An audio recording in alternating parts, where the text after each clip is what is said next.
D'abord, votre club culture Europe 1. Bonjour Nicolas Caro. Bonjour Dimitri. Le livre du jour, cette semaine, vous nous offrez que des livres cultes et format poche ce matin. L'île du docteur Moreau. Signé H.G. Wells, en 1896, l'auteur de La Guerre des mondes, de L'homme invisible, de La machine à explorer le temps. Il a tout inventé.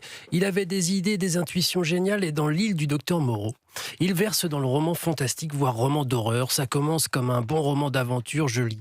C'est le 1er février de l'année 1887 que sombra la Lady Vane à la suite d'une collision avec un vaisseau à l'abandon aux alentours du degré 1 de latitude sud et du degré 107 de longitude ouest. Le 5 janvier 1888, soit 11 mois et 4 jours plus tard, mon oncle Edward Pendrick fut récupéré dans une petite embarcation. Et c'est son histoire que l'on lit. Son histoire délirante. Pour tout dire, on le prend d'abord pour un fou. Il a perdu la mémoire d'ailleurs à cause d'un choc psychologique trop intense selon les médecins, mais il avait tenu son journal, pris des notes. Et c'est ça ce qu'on lit. Prendick donc a bel et bien fait naufrage. Il était le seul survivant. Enfin, ils étaient 3 au départ dans une petite barque. Les 2 autres sont morts et Prendick a bien cru son heure venue aussi.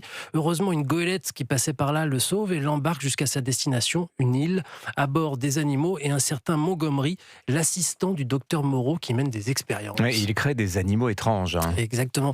Il assemble des parties de corps, il opère des greffes, des vivisections pour créer des chimères mi-humains, mi-bêtes. Ces créatures l'appellent maître et répètent à longueur de journée le mantra inculqué par le docteur Moreau. Ne pas marcher à 4 pattes, c'est la loi. Ne sommes-nous pas des hommes? Ne pas griffer l'écorce des arbres, c'est la loi. Ne sommes-nous pas des hommes? Ne pas chasser les autres hommes, c'est la loi. Ne sommes-nous pas des hommes? Il y en a d'autres, mais l'objectif, c'est de donner une nouvelle nature à ces animaux. C'est un roman hyper haletant et angoissant, même parfois, et génialement écrit, mais c'est aussi une réflexion sur ce qu'est être un être humain.